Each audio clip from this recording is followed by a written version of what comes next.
मातृभूमि स्पेशल में सबसे पहले बात करेंगे ट्रंप के वीजा बम की, जिससे अमेरिका में काम कर रहे हैं अब महंगा हो जाएगा।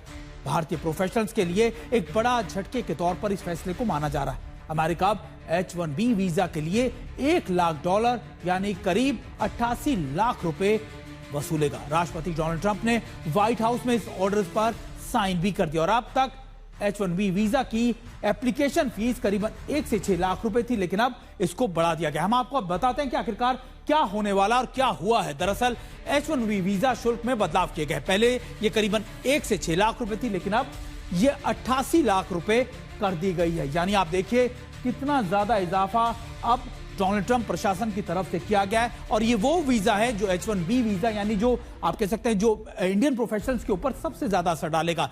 H-1B वीजा एक नॉन एग्रीमेंट वीजा होता है, जिसके बारे में हम बता रहे हैं, जिसकी फीस करीबन 88 लाख रुपए कर दी गई है।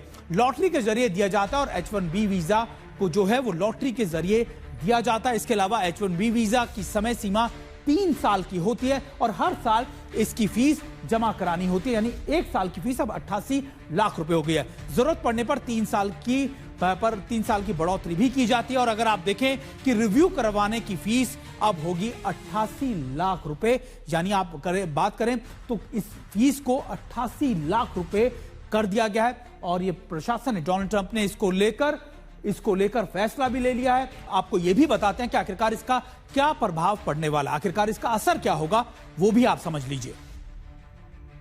और देखिए हम आपको ग्राफिक्स की मदद से दिखाने की कोशिश करते हैं कि इससे क्या असर पड़ने वाला है, खास तौर पर भारतीयों पर। 2 लाख से ज्यादा भारतीयों पर पड़ सकता है इसका सीधे तौर पर असर, यानी सबसे ज्यादा जो मार पड़ेगी वो 2 लाख भारतीयों पर पड़ेगी। अमेरिका आईटी कंपनियों में काम करने वालों पर इसका सीधा असर पड़ेगा, यानी आईटी प्रोफेशनल्स जो अमेरिका जाकर काम कर रहे हैं उन पर सीधा इसका असर पड़ेगा। अब अमेरिका में कम नौकरियों के अवसर होंगे, क्योंकि ज्यादातर नौकरियां वहां की कंपनी अब उन्हीं के आसपास के अमेरिकन को देगी। अमेरिकी यूनिवर्सिटी में मास्टर या पीएचडी करने वाले छात्रों पर भी इसका असर पड़ेगा। इसके अलावा पढ़ाई पूरी करने के बाद अमेरिका में सीमित अवसर होंगे, यानी अगर आप पढ़ाई करने गए हैं और वहां पर आप नौकरी का अवसर तलाशते हैं तो वो भी सीमित हो जाएंगे, क्योंकि प्रेफरेंस होगी वहीं के अमेरिकी लोगों को लेकर। भारतीय छात्रों और लोगों पर बढ़ेगा वित्तीय दबाव, यानी अब जो भारतीय वहां पर काम कर रहे हैं, अगर वो इतनी ज्यादा फीस देंगे तो वहां जो मौजूदा कंपनी है और जो भारतीय गए हुए हैं उन पर इसका सीधा असर पड़ेगा। हमने आपको एक कारण बताया। अमेरिका में करियर की शुरुआत करने वालों को दिक्कत होगी, यानी जो लोग लगातार वहां पढ़ाई करने के बाद अपना करियर स्टार्ट करना चाहते हैं उन पर भी इसका सीधे तौर पर असर पड़ने वाला है।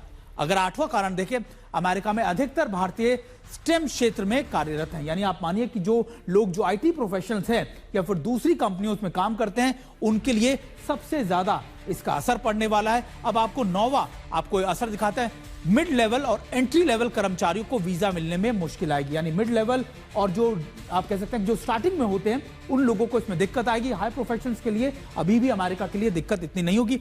यूएस कंपनियां नौकरी दूसरे देशों से आउटसोर्स कर सकती हैं, यानी अब जो दूसरे देश है वहां पर भी इसका उनको अवसर मिलेगा, यानी भारत के लोगों को इसका सीधा नुकसान हो रहा है। हमने आपको बताया 2 लाख से ज्यादा भारतीय जो प्रोफेशनल्स हैं उनका भी आपको लगातार आपको बता रहे हैं कि उन पर सीधे तौर पर असर पड़ेगा। अब कुछ आंकड़े दिखाते हैं कि आखिरकार अमेरिका में H-1B वीजा लेने वालों का आंकड़ा क्या कहता है। सबसे ज्यादा अगर आप देखें, भारत 73% के करीब भारतीय हैं जो वहां पर काम करने के लिए जाते हैं। दूसरा चीन है जो 12% है और तीसरा है फिलीपींस जो 1% है। अन्य देश के करीब अगर तुलना करें तो यह आंकड़ा 11% के करीब है। इसके अलावा दक्षिण कोरिया, साउथ कोरिया की अगर आप बात करें, वो भी आंकड़ा फिलीपींस के कंपैरेटिवली एक बराबर है, यानी 1%। और कनाडा भी, यानी कनाडा, दक्षिण कोरिया और फिलीपींस 1%, लेकिन 73% जो है वो भारतीय हैं, यानी सबसे ज्यादा असर इसका भारतीय लोगों पर पड़ने वाला है। इसी वजह से इस फैसले को सीधे तौर पर भारत के साथ जोड़कर देखा भी जा रहा है। और ये